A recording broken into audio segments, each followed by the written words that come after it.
Hey everybody, your friendly neighborhood Glenn here, and I'm glad that you've arrived. Today's video is brought to you by SkyTouch Technology, the hospitality's innovative cloud-based PMS.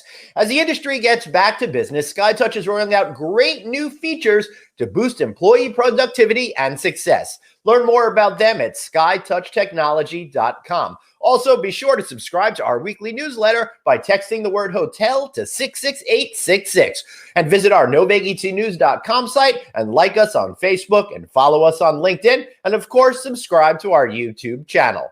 Unfortunately, Marriott International is planning to lay off more than 650 employees on October 23rd, according to a work adjustment and retraining notification filed earlier this month with the Maryland Department of Labor. Of course, the Bethesda-based company has been cutting back already, and this new wave of job cuts represents about 17% of employees in their Bethesda, Maryland headquarters, and they employ already about 4,000 people.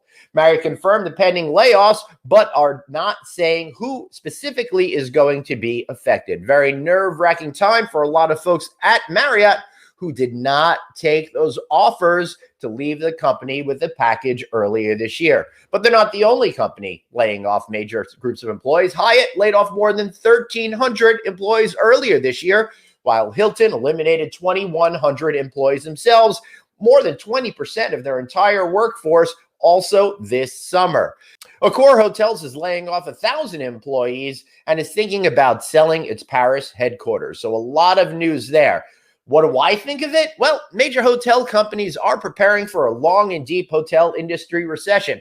However, it may not be as bad as it seems. There's always a schism in our business between the operations side of the business and the franchising side of the business. While most of the time we hope that those two avenues of the business work in sync with each other, at times like this, they're diametrically opposed, right? Think about it this way. The more hotels there are, as demand continues to wallow in low numbers, the fewer people to spread out amongst all of those hotels. And hoteliers that may have bought into hotels at a little bit too high of a price or negotiated deals for the construction of their hotel that didn't have the right interest rates and left them too exposed financially, well, those are the hotels that are going to be in most trouble going forward. That's just a normal part of all industry cycles, although this time it's going to be a lot sharper and a lot clearer for the average American person to see. I've heard reports that as many as 8,000 hotels could close in the next couple of years, if not even sooner.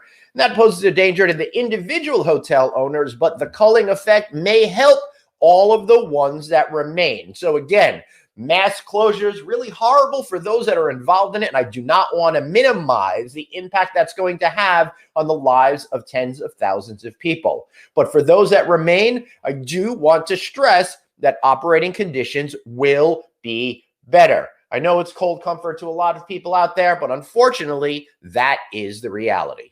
All right, let's look at some positive news for our next story. Caesars Entertainment announced plans to resume hotel operations at the LINQ Hotel and Experience beginning Thursday, September 10th. They're going to be taking guests now on Thursday, Friday, and Saturday nights on an ongoing basis, which is great news for Las Vegas. It shows that demand is starting to come back, and Caesars Entertainment feels that they're in a position to finally add more rooms to the city's overall inventory. Following up on that, I'm seeing that compared to a year ago, TSA numbers are still absolutely atrocious. I know. I said there'd be good news here, but things are getting better. I promise. On September 8th, there were 704,000 people going through TSA. But on September 7th, on Labor Day, 935,000 people went through TSA checkpoints. That's still a lot lower than 2.29 million people that did it the prior year. But if you look at trends in the travel business, those numbers are slowly going up. We had numbers as low as the 200,000 and 400,000 numbers going through TSA at the beginning of this pandemic crisis, but now the numbers seem comfortably over 6, 7, 8, and 900,000 on certain days. In fact, just before Labor Day weekend, 968,673 people went through TSA. So if we were to graph this, You're going to see a slow uptick, slow, but moving in the right direction. That is good news. I'm seeing all the fundamentals moving in the right direction. And quite on a personal level, I'm trying to book a hotel for an event, of our family event coming up in a few weeks. And hoteliers are doing great at sticking to pre-pandemic pricing. For the most part, of course, there's great exceptions, and I'm sure that you know a few of them. But looking at the industry as a whole, they're doing pretty good. Everything's right, so just hold tight, stick around, and don't forget to subscribe to all of our stuff. Thanks for watching, and we'll see you next time on No Vacancy News Today.